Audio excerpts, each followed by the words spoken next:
Hi friends, welcome to നാടൻ foodie.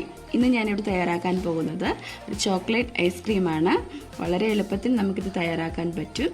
ഇതെങ്ങനെയാണ് തയ്യാറാക്കുന്നതെന്ന് നോക്കാം. അതിന് മുൻപായിട്ട് നമ്മുടെ ചാനൽ ആദ്യമായി കാണുന്നവർ സബ്സ്ക്രൈബ് ചെയ്യാനും തൊട്ടടുത്തുള്ള ബെൽ ഐക്കൺ കൂടി ക്ലിക്ക് ചെയ്യാനും മറക്കരുത്. അപ്പോൾ നമുക്ക് ഐസ്ക്രീം ഉണ്ടാക്കിയിട്ട് വരാം.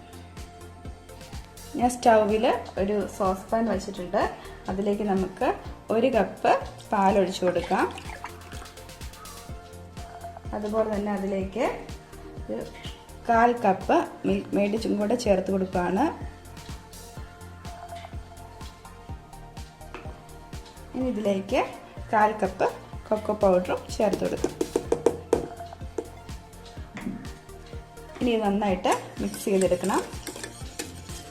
ഇത് മിക്സ് ആയിട്ടുണ്ട്. ഇനി നമുക്ക് സ്റ്റൗ ഓൺ ചെയ്ത് ഇതൊന്ന് കുറുക്കിയെടുക്കാം. നല്ല തിക്കായിട്ട് വന്നിട്ടുണ്ട്. നമുക്ക് സ്റ്റൗ ഓഫ് ചെയ്യാം. എന്നിട്ട് ഇത് തണുക്കാൻ വേണ്ടി വയ്ക്കാം. ഞാനിവിടെ ഒരു ബൗൾ എടുത്തിട്ടുണ്ട്.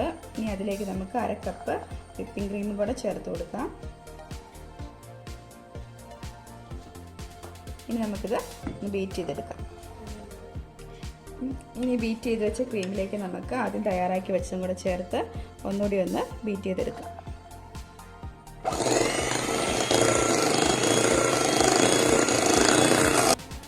നമുക്കിത് ഫ്രിഡ്ജിൽ സെറ്റാകാൻ വേണ്ടി വയ്ക്കാം. കുറഞ്ഞതൊരു 6 മണിക്കൂറെങ്കിലും വയ്ക്കണം കേട്ടോ, അല്ലെങ്കിൽ രാത്രി ഫുള്ളും വയ്ക്കാം. ഐസ്ക്രീം ഞാൻ ഓവർനൈറ്റ് ഫ്രിഡ്ജിൽ വെച്ചു. നമുക്കിത് തുറന്ന് നോക്കാം.